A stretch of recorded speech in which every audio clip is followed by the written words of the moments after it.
Hello, fellow traders. 'Tis I, the Rumpled One, coming to you Sunday, January the 24th. The year's 2021. Let's talk trading. It's time for the weekly open and gap. As you all know, these videos are for educational purposes only, and your results may differ from mine. And I'll just go through the risk management screen here. Once again, we haven't done it in a while, but by now you should know risk is the amount you're willing to lose on any particular trade, amount willing to lose per trade. Your position size is a function of your risk and stop loss, or your stop loss is a function of your risk and position size. Simple equations, nothing complicated. And make sure you have your brain management in order, no fear, no regret. And just remember, if you're experiencing pain, it's not coming from the market, it's coming from your reaction to the market. And finally, on the money management side, make sure you take your profit before the market takes it back. You can take 50% off the table, move your stop to break even, or move your stop up to break even plus one after you're up by 5 or more pips. And just remember, every win is luck because you do not control the outcome. So here we go, the weekly gap. All the gaps have filled so far. And the pound's right at that magical 1.37. As you can see here, for the week, we haven't closed above it in a while. Okay, wasn't back to what, 2017, 2018 before we had a weekly close above that. So I'm looking to short. That's one reason. The other reason, there's that weekly pivot. We opened above it, so I'm looking to take a short somewhere around this area. On the opening range, here's the opening range for the month. Right here, you can see we're just about to go north of it. The open of the month, 36.41. You can see we're well above that right now, 58 pips at the moment. We're putting in the opening range for the week right here. And let's see, this is the last trading week of the month. So soon we will, next Monday, Sunday, we'll have a new opening range. Once again, 58 pips above the yearly open.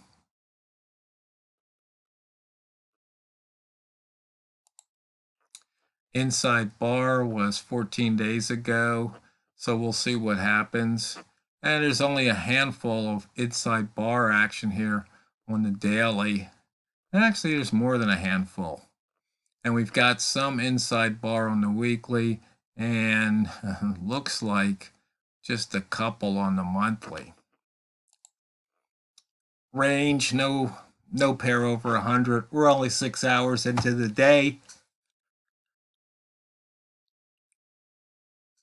So we have to see if we can get a breakout, a daily breakout here, either upper or lower wick zone. You can see price came into the lower wick zone all the way down here to 66 and has come back up out of that lower daily wick zone. And it looks like we've already taken out today's pivot. So there wasn't much of a fade there because the pivot was within the zone, but it did take it out. I mean, you could have bet the ranch it takes out the pivot from that level. Okay, range is too low, only at 39.6. So there's really nothing to do with the rat at the moment.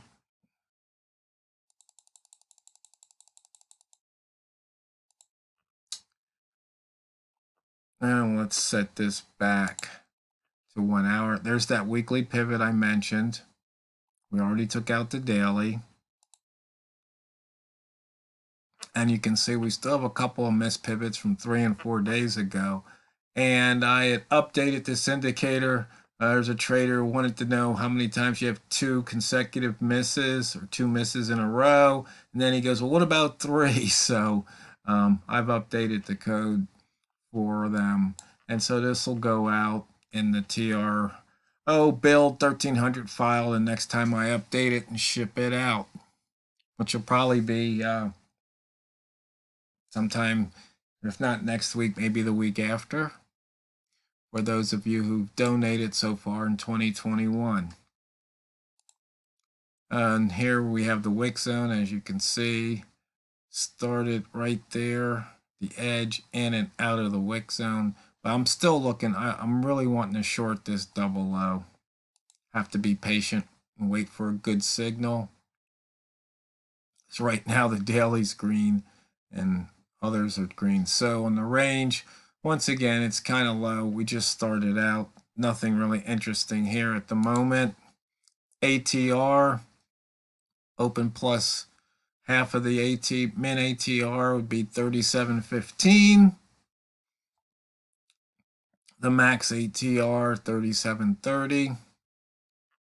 You know, I need to put the another version of HL5. I should put a version of HL5 on this chart so then I can have the ATR reading at the level.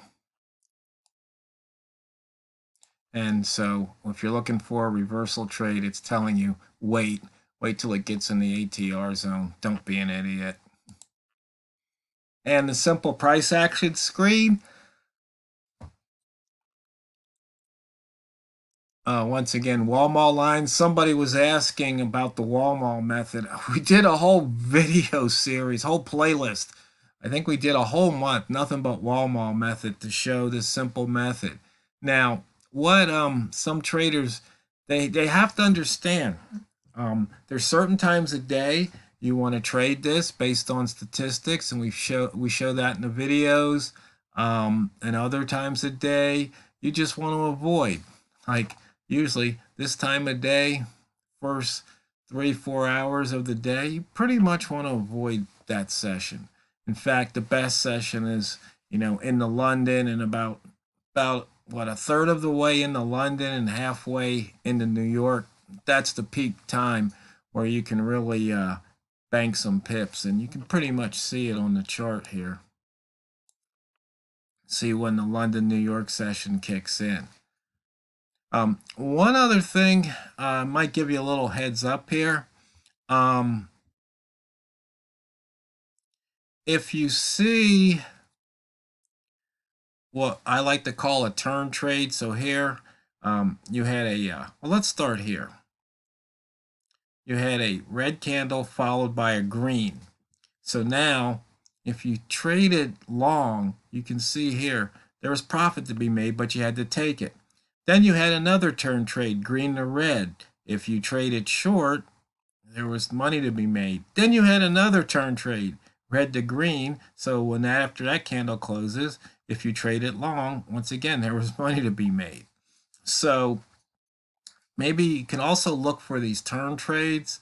And right here, you had a red followed by a green, and you just take it. It's almost a momentum play. Does it work every time? Of course not. In fact, but if you run some statistics on there, you'll see a lot of times that you'll get a previous high breakout, or you just might get enough pips off of that move, 3, 4, 5 pips. That's all. We love to have 3 and 4 or 5 pip trades. We love them, mainly because we're trading a little bit heavier than most, but you don't really need that much more. In fact, there's some guys, that's all they're looking for is 5 pips a day, and they're trading, close to $200 a pip. They make that one trade, they wrap it up for the day, and then they go out and play golf or bet on the horses or drink wine or whatever they want to do. But they just put the pips in the bank. See, a lot of traders sit here, trading $1 pip, and there's nothing wrong with trading $1 pip. You got to start somewhere, but they keep at it, and they just wind up they might be up and they wind up giving it back. So you should really focus on a percent gain, even with a little $100 or $1,000 account. If you just bring in, 1 or 2% a day, you're on your way to winning. So if you can do a 1 or 2% return on your account each and every day, um, you're definitely going to see some money come your way. Now let me think here. There were some questions on indicators.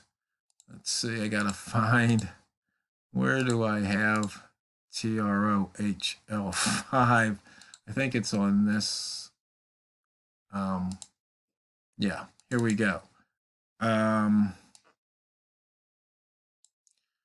indicator tag. So the default 0. So the first time you load it, you don't have to change this. If you want to load a second instance, then change this to 1 or anything other than 0. And this is just a integer, so you can, run it up to whatever you want. And that's so when the indicator knows to delete, it doesn't delete all instances. It just deletes the one that you added or you're deleting from. So that's how you do that. I know there's a trader, and you have to have the latest or one of the later versions of it where I put that indicator tag in, because I noticed some people wanted to load multiple copies of some of the indicators. So I made that little code change to make that possible. Let me think. Was there anything else about code? Somebody had a question about code, and now I can't remember it. And let me think. Oh, on the dashboard, somebody wanted to know about the indicators. Let's see. They wanted to know about the indicator previous, if it's above the previous high or not. So you can come over to the dashboard, find a blank spot. Okay, column. Oh, let's put this in column 1 because we start here and go that way. Indicator name, if you put in high and the D and the bar number, if you put in a 1, that's 1 bar ago. So actually, there's one other thing I should do. Where was that? Threshold.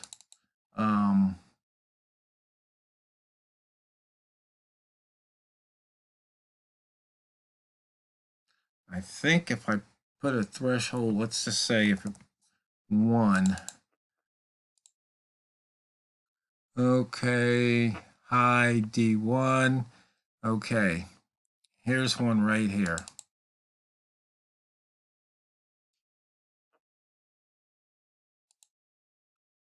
So this is showing that this indicator is more than 1 pip above the previous day's high.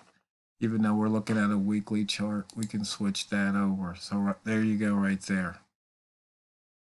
And then here on the Aussie CAD, the same thing. Previous day's high was 98.28, and you can see here we just went below it, just changed color back to gray. So that's how you do that, and you can of course do the same thing for the low. Where was that? M.